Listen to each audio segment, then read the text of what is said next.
Hey everyone, I just wanted to do this video to talk directly to you guys about, about a lot of stuff. Namely regarding why my upload schedule has been cut in half the last year, why it's probably never coming back, and maybe some other stuff. I've got a lot of stuff on my mind, and after spending the last 2 weeks breaking down in tears almost every single day, I think it's time I got some of it off my chest. That alright with you? Probably not, but I don't care. So, what happened to me? A lot of stuff. I mentioned it in the past that 2018 dropped a bomb on me that took a long time to recover from, and it pretty much comes down to three things. I was stabbed in September, I was raped in October, and I was being abused by my ex throughout most of the year. I was originally going to go into more detail, but I ended up deciding against it, and because of that and the extensive recovery, which I'm still going through, a lot of my productivity in 2019 slowed to a crawl. Like, I just couldn't cope with the workload anymore. I've been trying to get back into regular content, though I'm not entirely certain I can ever get back to the output I used to be at. At my peak, I was making Glass of Water every 2 weeks, and in a minute, twice a week, alongside any other projects I had to get done by my deadline. And a lot of people have said they miss that kind of output, but the dirty secret of that output is that I was working 14 to 15 hour workdays. I was neglecting my health, neglecting my home. I was neglecting a lot doing that, actually. Fucking Jesus. And even having gotten to a much better place, mental health wise, I haven't been letting myself get into that kind of spiral again. I've been trying to have a much healthier work-life balance, which is why uploads never really picked up to the degree they used to. I've been enforcing a 6-hour workday on myself. A 6-hour workday, 6 days a week, usually, with Sundays off. And along with the caveat that whenever I finish a video, I take the next day off completely. I don't work the day after. That's mostly what my work schedule is. But currently I'm trying to keep myself to 1 upload every week and a half, about every 9 or 10 days. That's what I'm trying to stick to, and I'm fixating less on weekly schedules as I am projects. In a Minute is now produced in pseudo-seasons. I try to focus on the kind of videos I really want to make, and when the Disney project is over, Glass of Water will be my top priority. I actually recently did a poll about my regular content, and an overwhelming majority of you guys preferred Glass of Water over everything else I make. So that's going to become the regular content to which everything else is built around. Previously, it was In a Minute, but In a Minute has long since been eclipsed by Glass of Water. After the Disney project is over, Glass of Water is going to be priority above anything else. Basically, if I have to choose between getting Glass of Water done on time or doing any other kind of video, it's going to be Glass of Water. Right now, it's not. I'm kind of just making whatever. But once the Disney project is over and I start working out my schedule and my plans, that's Glass of Water is going to always be priority number 1. For the first time ever, I think, actually. Yeah, the first time ever. Turn up the gain of the microphone. That's going to be a bitch to edit later. Aside from that, I had some stuff I was ruminating on that I couldn't really structure into a proper video. So I hope you don't mind if I talk about it now. Take a weekly upload slot to talk about my own experiences with this job and how it's affected my tastes and my views and general stresses. Volume's gonna be all over the place because I'm fiddling with the gain this entire time. Just some behind the scenes in regards to being a budget YouTuber, because this is a stressful job. I make enough to live comfortably, but I don't make enough to take sabbaticals. And that's a problem because life has been very stressful for me for the last few years. Hell, 2020 has been brutal to everybody, and I found myself at my wit's end. I'm not a millionaire YouTuber. I make more than minimum wage in my province, but not much more. And where that becomes a problem is when people presume to try and give me advice for dealing with stress, because the advice is always the same. Take a break. You should take a break. Maybe you should take a break. Don't be afraid to take a break. I really can't do that, guys. I just can't. I just can't. I don't make enough to do that. I can't take a full month off to really recharge even if I wanted to, because I simply can't afford it. And so I have to keep working even when I'm completely burnt out, which I am. I've been dealing with repeated instances of getting sick lately. Like, I've already had and recovered from coronavirus, but I've caught the flu this season. I've caught a cold several times. I'm currently dealing with what my psychiatrist calls stress exhaustion. I can't be awake very long. I'm getting sleepy more quickly. I'm sleeping more than normal. I feel sick all the time. And none of this has been helped by quarantine, because I'm a comedian on the internet. I'm an entertainer by trade. And so my audience, and every entertainer is dealing with the same thing, my audience is looking to me to keep them occupied more often. And that's a major source of stress because I feel compelled to do that. I've lost my temper on more than one occasion because that added stress is brushed up against, honestly, the sheer lack of basic human decency that much of my audience tends to show me. Like, I don't handle stupidity well. You've probably seen this on my streams. When people ask dumb questions, they could easily figure out if they use their eyes and ears and just their brain for like a minute. I get very irritated. A while back, I made the point that if your story has human characters, then you're not allowed to make the LGBT characters only be non-humans. And that prompted a bunch of people to go, what if there aren't any human characters? Like, dude, figure it out. Please. You can take the sentence I said and extrapolate the answer to your question yourself. It just takes a little reading comprehension, a little mental effort, a little bit of thinking for yourself and not asking me to do your thinking for you. I don't handle that kind of behavior well because it's specifically what I make my content to try and combat, you know, like persistent cluelessness. But it does seem that the more I make videos designed to help people solve their own problems and create their own solutions, the more people would rather just skip all that and ask me for the answers. Like, I get so many questions from people who are writing stories and want solutions to problems they're having, and I purposely avoid answering any of them because I don't want to encourage people to seek me out to hold their hand through every problem they have. And it's not like they can't do it. Like, they can do it. When I sit them down and force them to, they can do it, no problem. They're just so accustomed to being spoon-fed absolutely everything that they're not used to having to solve their own problems. Like, they're used to being able to just have someone else do all their thinking for them. And this is probably the worst aspect about my job. It makes producing videos a lot more exhausting because I know when I post a video, I'm going to be asked to repeat the script I just read 17 more times. I very recently had to deal with this in my patron call. For those who aren't aware, people who pledge more than $15 on Patreon get to be in weekly calls with me. And the last one I had, I asked the regulars for feedback on a Madhouse script that I wasn't 100% on. I wanted them to read through it, like tell me what they thought and help me figure out how to get this working.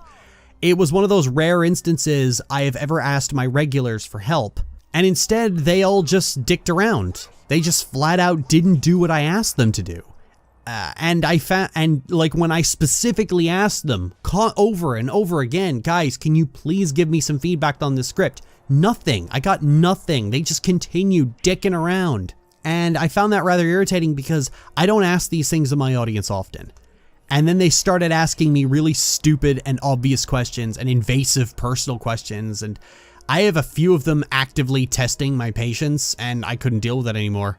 Like, in a normal scenario, I could have, but with all the stress going on, I simply couldn't. Like, I lost it on them. I banned one person who was consistently being a problem, and not just in that call, but in previous calls as well. And the whole ordeal actually brought me to tears after I disconnected. Like, I left the call, I put the calls on hold for the foreseeable future. I left the call and I just broke down completely. The thing about the patron calls is that it's always the same people doing this. Like, it's always the same people being clueless and unable to pay attention and unable to follow the rules in the patron calls. I always have to speak to them about it and they just refuse to learn. It's gotten to the point where I wonder, is this genuine cluelessness or are they just trying to spite me? I can't imagine someone who would spend $15 a month just to get a chance to piss me off. But I mean, a couple of months ago, somebody actually doxed me in order to mail me a Switch just in the hopes I would talk about Sword and Shield. Like, really sit back and think about that. Some people are so desperate for me to talk about something that I really don't want to talk about that they will fucking send me expensive equipment to do it. Like, at what point do you need to learn to take no for an answer? And I decidedly said, no, I'm not going to talk about Sword and Shield because fuck off. And no, I'm not sending you your Switchback, eat a dick. And like, they had to dox me to get my mailing address because I sure as fuck didn't give out my mailing address. They had to dox me to get it. And wow, that is so creepy.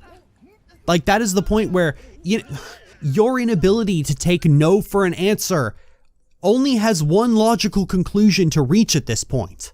Like, when you're doxing someone's address to send them the things, so that they will fucking review a terrible game you are way too invested in, you have a problem with consent. And this has been the case for years. People say, oh, maybe people don't respect you because you always yell at them. But I have to be goaded hard to a point of yelling at them. This has been a problem for years. Like, the losing it at people is within the last year or so. You guys simply cannot take no for an answer most of the time. I've refused to cover Steven Universe Future a lot, and I keep getting asked about it. I actually turned off Ask on my Tumblr blog on the day of Steven Universe's final episode, just because I didn't want to deal with the spam of people begging me to talk about it. I've been asked why before, and my answer is usually that Steven Universe doesn't do anything that isn't already covered in the big video and its follow-up videos. It still uses trauma and mental illness as a vector for drama, and it doesn't take those issues seriously. It still retcons things that don't fit Sugar's latest hyperfixation. It still tries so fucking hard to make the audience sympathize with Space Hitler. There's nothing new to talk about. But more importantly, and this part should really be the end of any conversation, even if there was something to talk about, I don't want to. I just don't want to. I'm so tired of talking about such a miserable show made by such a miserable piece of human garbage. I have too much stress in my life as it is. If I actually wanted to commit myself to something that was only making me miserable and required way too much time thinking about a loathsome, bigoted, disturbingly myopic person, I'd just try to reconcile with my ex. But I don't want to. End of conversation. I don't want to. It's not just that kind of garbage. If it were, it wouldn't be a problem, or it wouldn't be as big of a problem as I'm making out to be. But some of you guys have to take it one step further. Some of you guys have to treat me like a free therapist and dump your problems on me. I've had to deal with not only Tumblr ass, but these massive walls of text in my submission email, which I should remind you is not what the submission email is for. From people wanting me to counsel them through their abuse or their trauma or whatever other problem. But I'm not a psychiatrist, guys. I'm not a fucking psychiatrist. I made 2 mental health videos with KP where the main point I kept repeating over and over and over and over and over again was talk to a therapist, talk to a psychiatrist, talk to a professional. And you guys just took that as carte blanche to spam me with your problems. I'm not a therapist. I don't know how many more times I can make this clear to you guys. I am not your therapist. Stop. I'm not your therapist, and I'm not your friend. The submission email is for fan art. It's not for your huge walls of text detailing all your personal problems. I am not your friend. I'm not your therapist. Go away. Get therapy. Real therapy. I don't know why this is so hard for so many of you, but go see a therapist. And if it's not their personal demons they want me to magically fix, they want me to write their book for them by figuring out every single problem that they come across while writing. It's like there's this trend of people not wanting to think for a few minutes and would rather just ask me to solve all their problems. And putting aside how fucking weird and invasive and fucking needy that is, you're never gonna get anywhere with that attitude. If you have that attitude of needing me to do your thinking for you, how are you gonna finish that book or do something with that free therapy? Because all advice will require effort from yourself to enact it. There'll always be a step where you have to exercise your own problem-solving skills. And people get so lazy that in regards to the question about Monsters' exclusive LGBT rep, people can't even process the things I say in the videos themselves. Like I said above, in bare minimum flexing, I gave the pretty simple line of thought that if your world has humans in it, you're not allowed to limit the LGBT characters to monsters or other non-humans. This was an ask I got on Tumblr. Hey Lily, what do you think of a gay couple, but only one of the characters is a non-human and the other character is a human? Is that acceptable representation? I told him to go back to the video and figure it out. And he responds with, so that's a no? Now let's walk through this.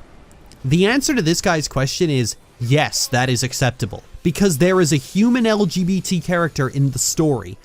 This fits my actual words. If your world has humans in it, you're not allowed to limit the LGBT characters to non-humans. Now, I don't know if YouTube is garbling my audio or something, but you should be able to figure out the answer to your question. What is it about this sentence that you did not understand? This should not be happening because I don't speak in fucking riddles. I speak very directly and very bluntly. If I had meant never make non-humans LGBT, I would have said don't make non-humans LGBT. This isn't hard, and it frustrates me that you guys can't figure this out. Like, I sometimes have to sit back and wonder, why are you guys watching my videos about how to be a better writer if you are so determined not to listen? Why do so many of you guys consider yourselves writers when you seemingly have no ability to solve your own simple problems? When someone can make a simple, blunt, direct, easy to understand statement like this and it still doesn't get through to you? I've tried to come up with answers before, and the most common thing I can think of is laziness. People being unwilling to put in any kind of mental energy into any task whatsoever. This is why, you have issues on social media sites where people will spam that like button into infinity. But retweeting and reblogging or commenting, the things that motivate creators to keep creating, can't be fucking bothered. And I think it's because you can mindlessly like posts. Just like swipe, like swipe, like swipe. Any kind of actual interaction requires brain power. You need to press 2 different buttons in 2 different places. Like, you need to think about a comment. Whatever, philosophizing another time. It's reached its absolute zenith lately that it's caused actual stress in my life. Like, the brainlessness and the utter persistent cluelessness among you guys watching this right now has gotten so bad lately that it's made me hate this fucking job. And I've spoken to other creators asking if I really am just being more sensitive to this than others, and they've told me, no, Lily, this is absolutely ridiculous. We deal with the drooling idiots in our job, but your audience seems especially resistant to thinking on their own, and seem just rely on you to do all their thinking for them. Even your regulars, the people who interact with you daily, are so persistently incapable of following a simple request. We would have banned these people from ever interacting with us again long before this point. I used to think I was more liberal with the block button than most people, but I've been told by my colleagues that I put up with way more than I ought to. That most of them would have completely closed off all avenues of communication by now. But interaction is one of the reasons I loved my job, but as time goes on, my regular viewers who pop up in the comments frequently and that I recognize, they're just getting dumber. They're increasingly unable to follow a simple task, and when I ask people in my stream chat to stop doing something, almost immediately someone will blunder into doing the exact same thing, and then get surprised when I yell at them. And now what I enjoyed about this job is gone. People refuse to listen, they refuse to pay attention. They harass and pester me with the most banal shit that they could have easily figured out on their own, and I don't know why. I don't know why you do this. I don't know why I have to keep talking to the same people over and over and over again. I don't know why they can't grasp a simple concept like this. And the worst part is that I know this is a waste of time. I know like, when I do my next stream or patron call or glass of water video, that the horde of people who cannot do any problem solving or critical thinking are gonna do this again. I know I'm banging my head against a wall, but when a patron call has reached the point where I'm completely in tears by the end of it because of the stress this is putting on me, I have to at least try to get people to understand that this isn't just me being mean for the sake of being mean. I seriously don't know if I want to do this job anymore, if the reason I was doing it is now making me so miserable that I fucking dread opening my fucking email. Anyway, that's my rant. Maybe something will come of it. Probably not. I'll see you next time.